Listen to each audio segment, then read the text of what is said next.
And I want to add to it that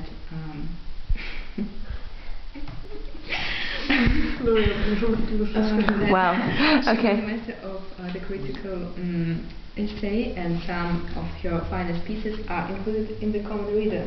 The second common reader, the depth of the mass of other essays and the moment of other essays, a room of one's own and free Guineas are feminist tracts. Her biography of Roger Fry is a careful study of a friend. Some of her short stories from Monday or Tuesday appear with others. Yeah. She and her husband, Virginia Woolf, suffered mental breakdowns. She drowned herself in 41 because she feared another breakdown from which she might not recover. Most of her posthumously published works were edited by her husband. Yes. After completing the manuscript of her last novel, Between the Acts, Woolf fell victim to a depression similar to that which she had earlier experienced. The onset of World War II, the destruction of her London homes during the Blitz, and the cold reception given to her biography of her late friend Roger Fry, all worsened her condition until she was unable to work. In March 41, Woolf committed suicide. She put on her overcoat, filled its pockets with stones, then walked into the river Ouse near her home and drowned herself. Woolf's body was not found until 18th April. Her husband buried her cremated remains under a tree in the garden of her house in Rodnell, Sussex. We can also see a copy of her last note, and but I will not read. Okay. Cool.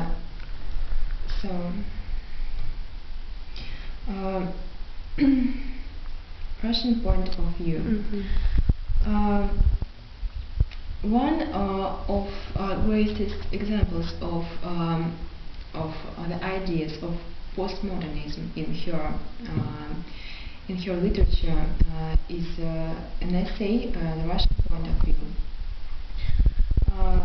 I want to draw your attention for this essay because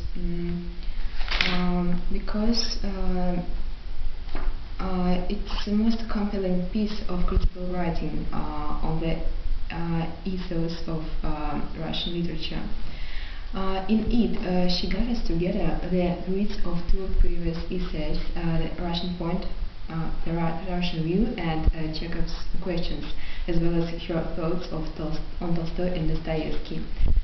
In the process, Woolf created a profound meditation on issues of cultural relativity, the necessary opacities of translation, and the distinctive concepts of the Russian writers she found so influential in her own writing. Within the essay, Woolf offers her assessments of three Russian writers, Chekhov, Dostoevsky, and Tolstoy.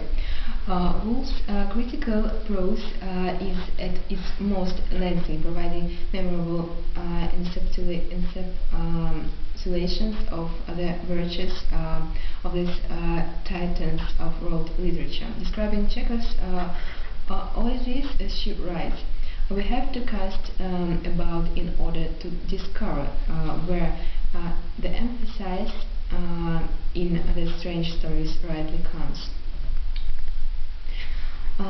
Recounting the burning cauldron of Dostoevsky's fictional world, she says, the novels of Dostoevsky are seeing whirlpools directing sandstorms, water spouts, and which hiss and boil and suck us in.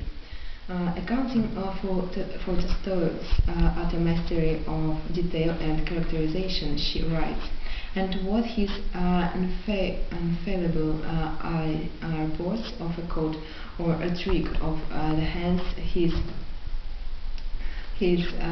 infallible brain refers to something hidden in the character, so that we know his people not only by the way they laugh and their views on politics and the immorality of the soul, but also by the way they sneeze and choke.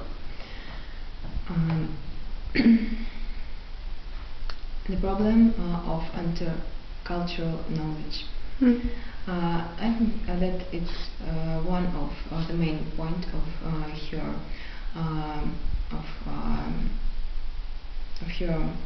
in her literature, because of course we all know that language is one of the most obvious obstacles, and in reading translation we read a text that is fundamentally different from the original. We have judged a whole literature stripped of its style.